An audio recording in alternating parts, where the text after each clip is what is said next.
Hello, my name is Shadow Templar 591, and I'm back doing a What Is video.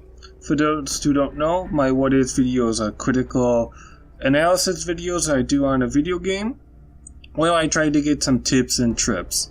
This game, as you can see I'm doing, is an XCOM Enemy Unknown. It's made by Firaxis. So the guys who have done at least Civ 5 and probably Civ 4 as well, and probably Civ 6 as well, they've done a lot of strategy games. XCOM Enemy Unknown, for those who don't know, is actually a reimagining of the original XCOM game, XCOM UFO Defense, and it's a turn-based strategy game in the lines of Advance Wars and games like that, or Fire Emblem. The story is basically aliens come to take over the world, or come and we have to figure out why and how. So XCOM gets started and you send out your guys, your commander of XCOM units, which are basically a special initiative by a bunch of countries to stop the alien race. As you can also see, there's single player and multiplayer. Right now the multiplayer doesn't work. I don't know if they pulled the servers or there's just not enough people online. I tried a couple times, couldn't get it to work. But to be honest, you're not really missing much, so onto the single player. You got your difficulties, you can expect that.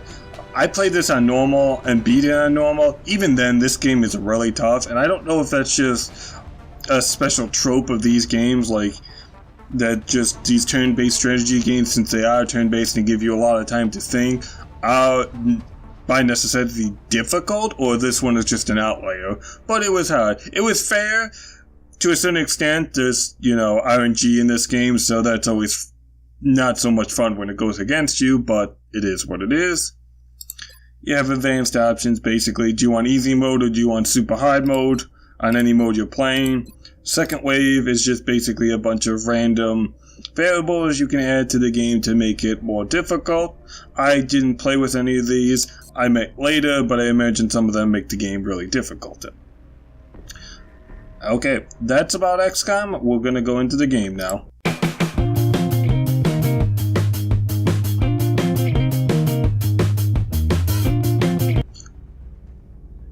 Okay, so XCOM is divided into two sections. You have your base building, and you actually have your turn-based strategy part. So, the base building is, as you may expect, is divvied up into different aspects. So I'm actually gonna go start over here all the way on the right to the situation room, because that actually has the most important information, and kind of the stuff you see here spills into other aspects of the game. So here you can see the countries. You've got your major players split into your 5 continents: North America, South America, Africa, Europe, and then Asia. So each country, when you actually start up a new game, this is a loaded game early on in my 7th XCOM playthrough. Yes, it took me 7 times to finally beat this game. I just beat it recently, about a month ago. Anyways, point being, when you first start up, you have to pick a continent. So you pick one of the 5 continents. I have gone, the last couple of times I've tried to beat this, I went with putting my base on the African continent. For one, if you do that, you get 70% more money, which money you can then use to buy other things and get other things and build more stuff at your base. 2, is you see there's the satellites that's gray out and green. The green satellites are countries I have a satellite over, and I'm getting money. The team is doing some tests right now that could be disruptive. I'm going to alert the staff as a precaution. I'm busy here, Central.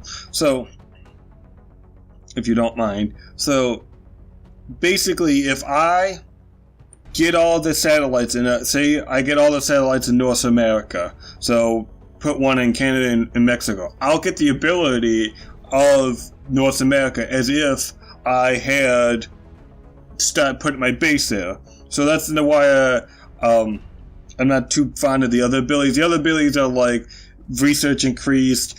Let's just hope we can keep the people in those cities calm. The last thing we need is outright chaos. Another one is to basically make research cheaper, make building stuff cheaper, and then there's a couple other ones. I think one makes your airplanes and your fighter jets and everything free, so stuff like that. So basically what'll happen is as you do missions, the panic levels in each country will go up and down. When they hit the panic levels hit 5, the country will be full-blown panic from alien activity and try to leave. Keep everyone out of engineering for a while. They're testing some potentially dangerous new equipment down there. Leave the XCOM initiative, and then if 8 countries leave, you lose everything. The thing is, again, while you may say, hey, as we talked about the satellites, well, just get all the satellites up, and then that way you can get all the abilities and it'll make it easier. That's true, but another thing pushing against that is countries, even though if they will go into full-blown panic, they won't actually leave the XCOM initiative until a council meeting has happened, which is every... I don't know what's going on down there. Check with maintenance. Do you mind? When a council report basically comes up for the other members, which happens every 30 days. And the reason that's important is because if you can put a satellite, like if Mexico goes full-blown panic, if I can get a satellite before that council meeting up, it actually drops down the panic level. Not only it'll drop it down by 2, but now I'm getting money for the country. So it's kind of a give and take. You want to get a lot of satellites up, but to get more money to get their abilities, but at the same time, then you don't have that as a kind of failsafe to make the panic go down in that country or that region. Not to mention, too, the more satellites, if I put like a satellite up in the United States and then put one up in Russia or France, well, now I need fighter jets over in Europe because I don't have any there. So that more fighter jets Picking up anything new on radar. Haven't gotten any outside reports either. Means more money, more upkeep. So you gotta balance everything out. So everything is balancing act. Everything weaves into each other. You can also see your finances. So how much everything costs. We'll go into the maintenance a little later when we go over the actual engineering department. Here you actually get, I don't want to call them souvenirs, but you get you basically in every alien encounter you find stuff as long as you don't use a grenade or anything or a rocket or some kind of explosive. They need to work with the gear we have available right now. Well, that's too bad. So that basically, how may I put this? I can sell this stuff out, but if I do that, what'll happen is a lot of this stuff will actually be either used in research or when I want to make stuff from alien technology, it's actually better for my guys, whether it be weapons or armor or other stuff. I'll need these materials. So it's once again give and take. Do I want to use the money right out, or do I want to save the stuff for later so I can have it to build research stuff and everything? And then you'll get requests. They'll be here. They'll have timetables. They'll do different things. Some of them will basically give you the report right now. They'll give you scientists or engineers or just money or guys, and they'll say what it'll give you. As also you probably noticed, this is also where you see your objectives and can get kind of more detailed information about what you have to do. So that's the situation now. Next we're going to go with research. That sounds exactly what it is. Now, if any of these had priority next to them, that would basically mean if I complete that research, it's gonna push along the story. Now, I always thought when I first played this that you want to push along the story as quickly as possible so your panic levels don't go crazy. The only problem is at a certain point in this game, you go to a certain alien place and it just like this difficulty just spikes up. Like it's almost like a gear check in an MMO. And if you bring any kind of rookies or don't have the latest skill, you get swamped in that mission. Now you can do other kind of missions and then go back and try that mission. So if you fail it, you don't automatically fail the game. All you guys, you can, that's one good thing. If you know a mission's too hard, you can just leave and then try it again. And then any guys who aren't killed will come back to the base with you. So that's one good thing. But that there's a hard check. Once you get over that, there's a couple other ones, but they don't seem to be as quick of a difficult spike as that first one. The more, I would say, soft caps. And then you can see research files. You can actually capture aliens, and once you start doing that, you can actually, they'll give little bios on them, which I think is cool. So that's research. Here, you actually get, here's obviously more scientists you have for your research, the quicker your research goes. Also, I don't know if you noticed, but it also, as we talked about before, certain research costs certain materials. I don't have all the materials, so I can't get this research. So, once again, with those explosives in certain areas, you might not want to use them. They may be convenient, but then you can't bring it back to use it in your research. Now, one good thing to that is if it's damaged, since you can't use it in research, you can sell it. So, once again, give or take. Do I want the short-term? Am I going for short-term goals right here or long-term goals? Or do the short-term goals figure into some different long-term goals? So, everything plays into each other. Every mechanic weaves into each other, which I really like. We go over into engineering. That sounds exactly what it is. Stuff you make in research gets put here, so for either for your satellites, so basically your aircraft, so your satellites, your aircraft, and then for your actual guys, weapons and support items, and eventually robots. And then right now, and this is also where the base building is too. Eventually, I'm building the foundry, which is basically, it's really kind of engineers' research department, which is a little weird, except instead of these actually need money as well as materials and time and everything, while research is just straight, we just need the resources and time. And then certain buildings will, as you can see, so since I have two satellite links next to each other, they give each other a bonus. I can get one more satellite. Workshops work the same. Generators, there's a bunch of different buildings do. Now, as you saw, and I didn't go through it too much on maintenance, each one of these buildings, after you build them, costs maintenance, which goes obviously against my monthly credit that I get. So you don't want to dig too deep, because the deeper you dig, not only does it cost money, as you can see, to build something, but it also costs money to excavate. And the deeper down it is, the more money it costs to excavate. Also, the more money it actually costs to keep for the access shelf, for the maintenance on the next level of access shaft or lift as well. So, a lot of things to think of. And then finally, the barracks. Here you can fuel your soldiers. Basically, anyone who's over a squaddy rank will have a class. Anyone under that will just be a rookie. You get your guys level up by killing guys, if you might expect. The different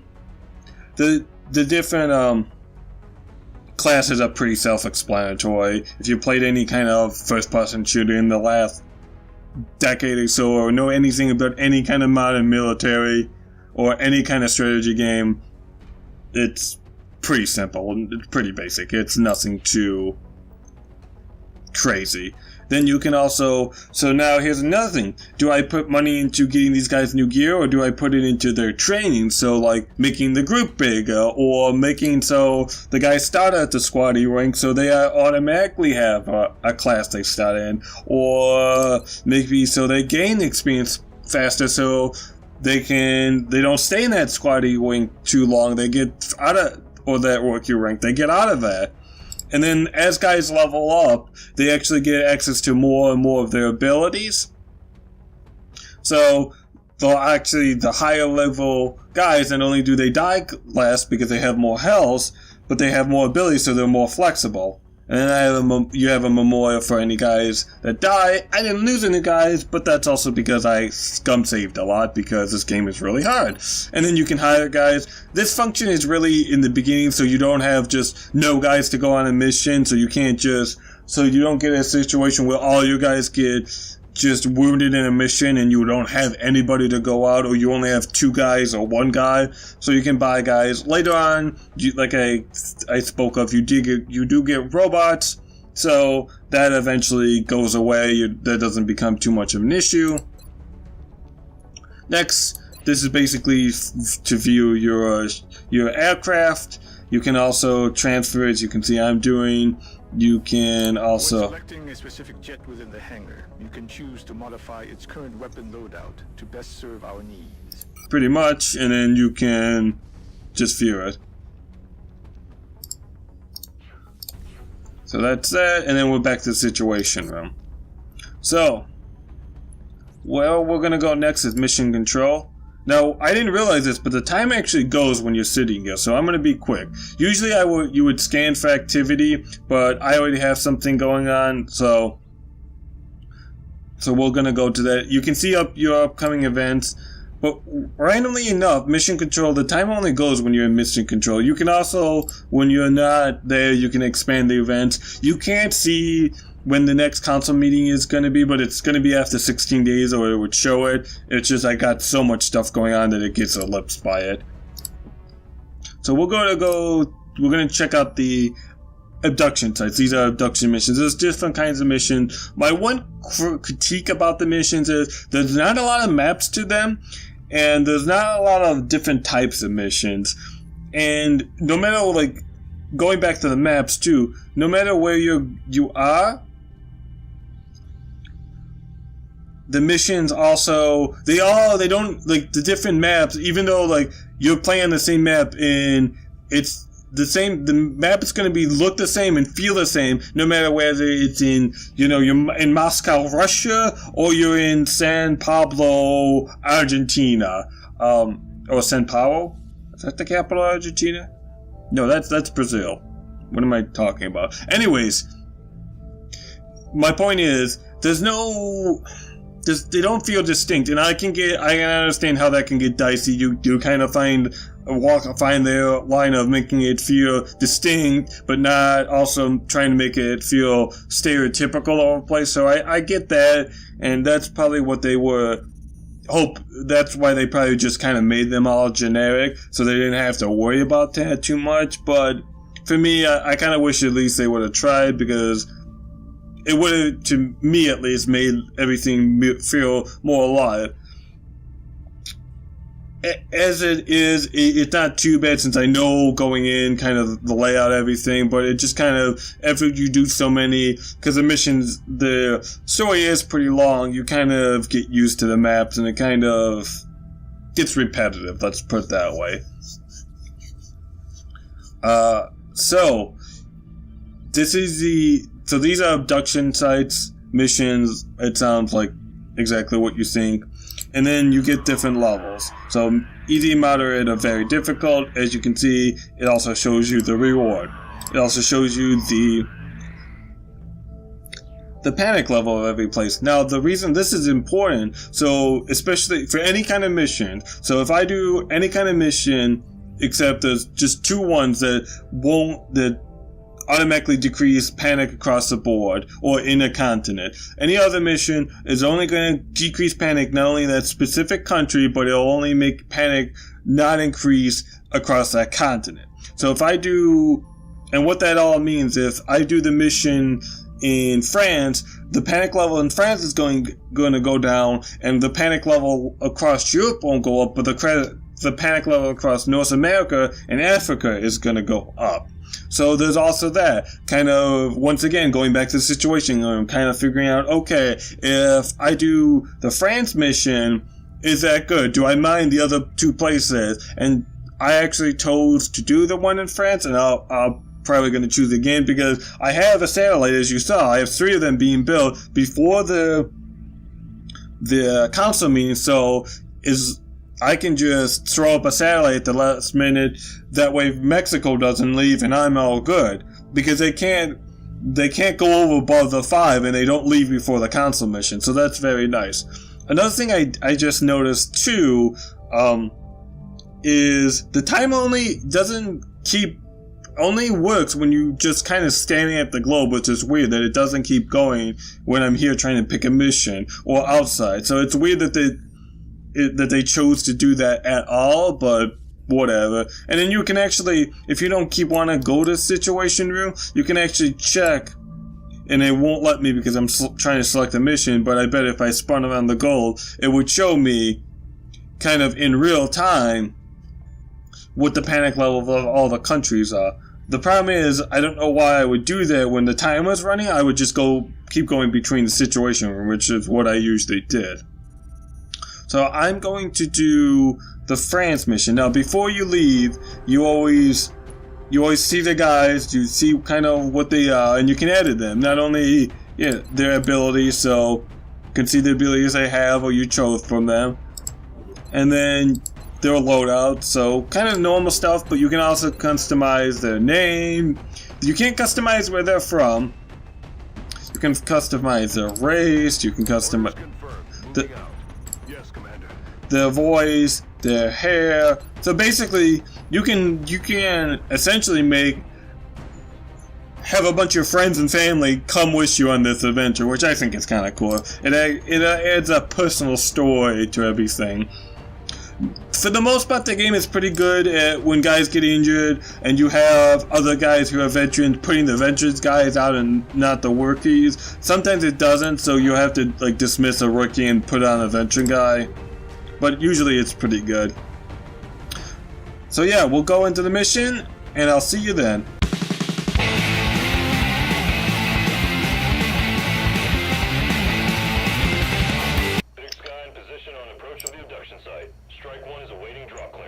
Copy that, Big Sky.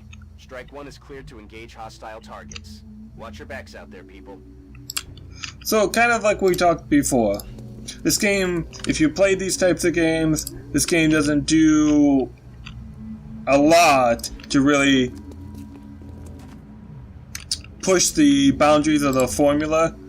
It doesn't try to reinvent the wheel too much. It more or less just kind of tries to, what I feel, more or less just update the formula.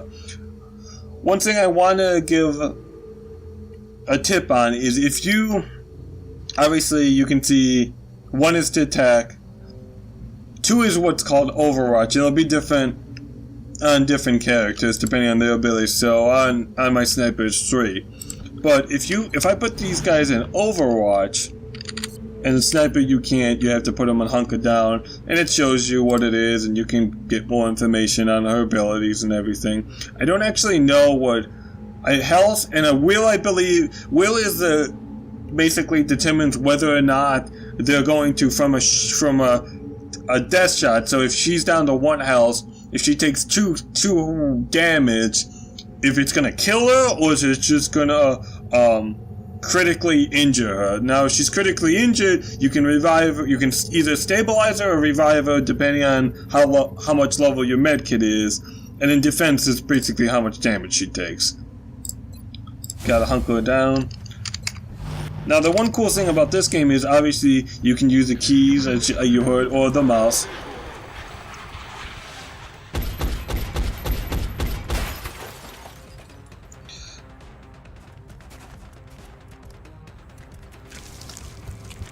Now, this is my one problem. You just saw these guys, but because of the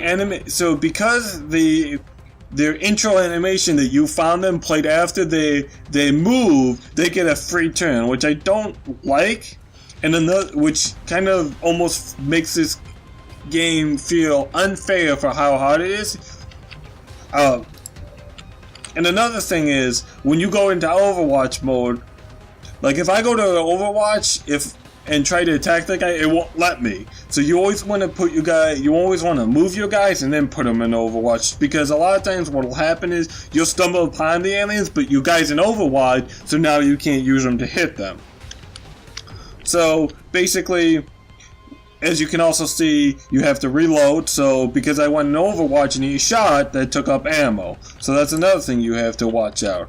Now if I use the grenades or my rocket, I'm going to kill them, but I'm not going to get any resources from them. So once again, kind of like we talked about, and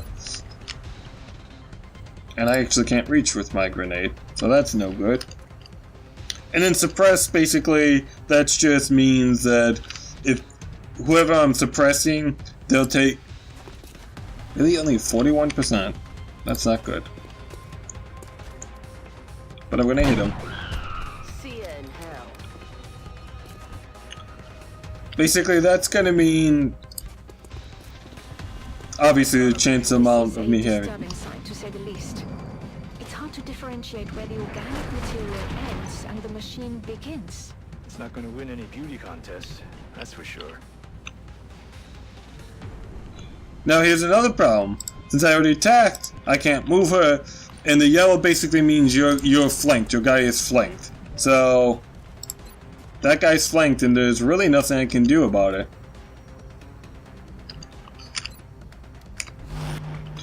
And once again, that's kind of the difficulty I'm kind of talking about.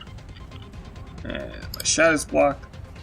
The only really critique I have of this game sometimes is, as you saw with the first shot my guy took on Overwatch, when he was in Overwatch, it's sometimes it'll look like shots that should have hit two, like you'll see them die, but it'll look like in the animation that they don't, and vice versa.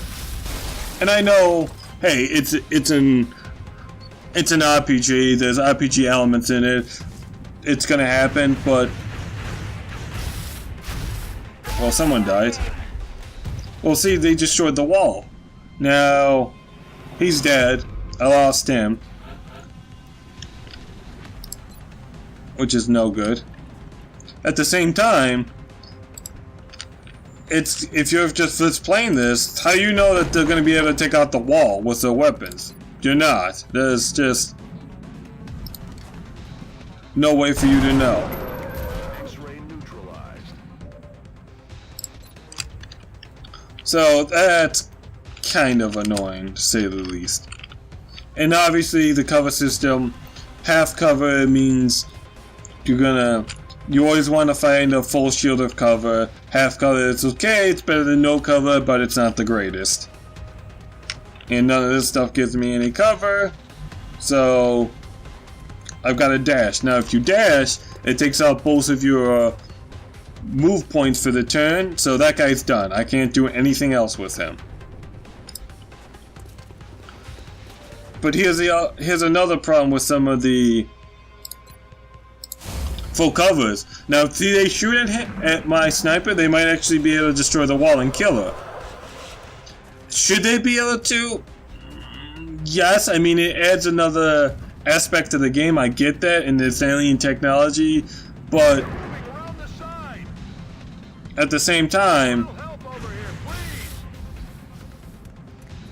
once again, kind of as we talked about, like, there's a point where it almost... See, now, I don't understand why he's 69% to hit, but to hit him, who's also exposed, but it doesn't show here, is only 35%. So I don't know if there's some high cover? So there is a like, if you're higher than the other guy, you get what's called high cover, but that seems a little messed up. So I don't know if sometimes there's a little wonkiness. As you can see, there's just a wonkiness with the animation there. This door is already open.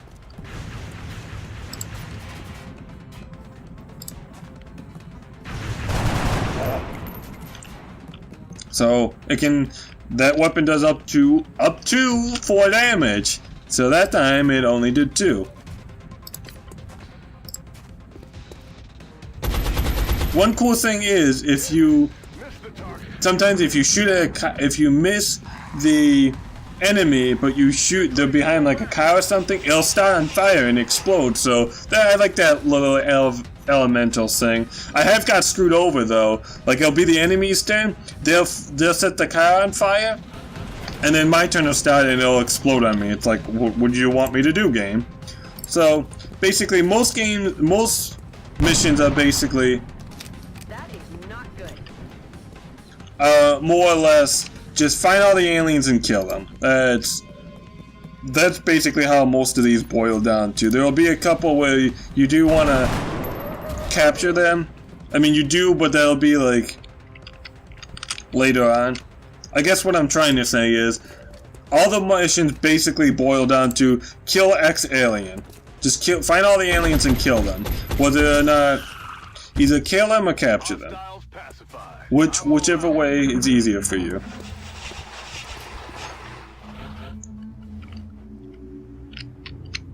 So I will reload because all my guys are either low on ammo or almost out of ammo. This I do like, so you'll kind of get an idea of where the aliens are because your guys will actually heal them. I like that. That way you're just not spending the 90% of the map just looking in vain for them.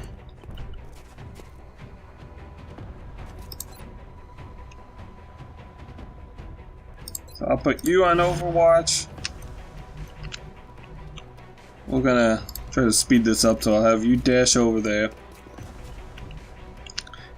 And then I'll show you the end credit scene, and then that'll be it.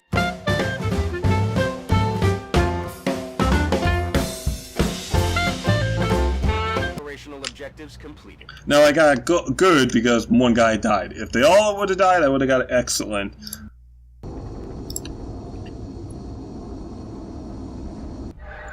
And then you kind of see what happens with the effects your choices have. You go back to the base, KIA, killed in action. You get to promote your guys, if anything, if you want to.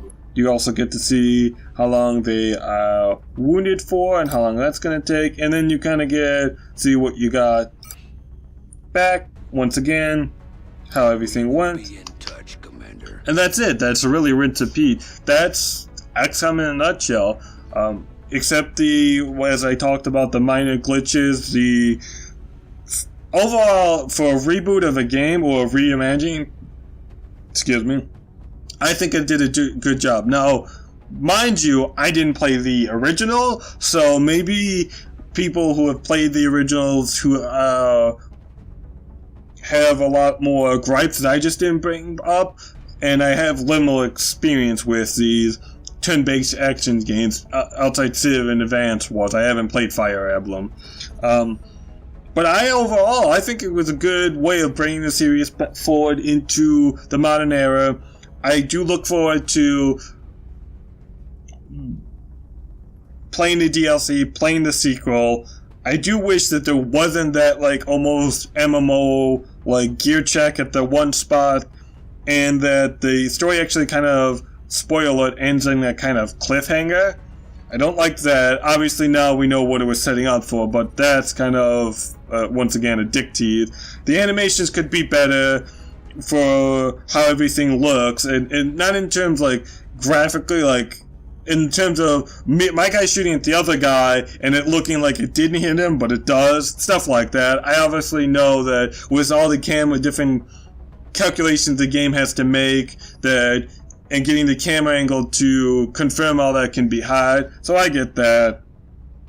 And then the final thing is, once again, there seem to be a lot of calculations under the hood, or maybe I'm just not using the more info button as well as I should, and that would say a lot of things and tell me, maybe explain a lot more things, so maybe there's just something there, but it, like I kind of spoke of, there's seems to be a lot of calculations, even with the number the game is giving you, there seems to be other calculations it's making. But besides that, I think it's a great game. Story's kind of breadth in. It is what it is. I didn't mention this, and I should have, but you can actually play this with a controller. So if you have this on console, definitely, I tried it with a controller. Works great. I would even say even maybe better than with the keyboard and mouse. I definitely think this is, I would say, a pretty good start, a good entry. You might want to just to see if this is going to be your thing, though. Maybe grab like Advanced Wars, since there's a bunch of them and you can get them for pretty cheap, or one of the Fire Emblem games, or even try the old XCOM games, because those are pretty cheap as well too. Because a lot of those, from what I've seen, a lot of those mechanics still carry over into the modern games, and I actually might even go back and play some of the old games. But on that note, guys, I would definitely recommend this game. Obviously, get it on the sale if you can. It is a hard game, so don't expect it to hold your hand. But I think it's still, if you can get over that and kind of use the tips or even find your own way to beat this, it's definitely well worth it. I had a fun trip, even though it took me 7 tries at least, and how many years to finally do this and loads of time. I think it's still a great game. I would recommend it. And as always, guys, my name has been Shadow Templar 591, and have a great day.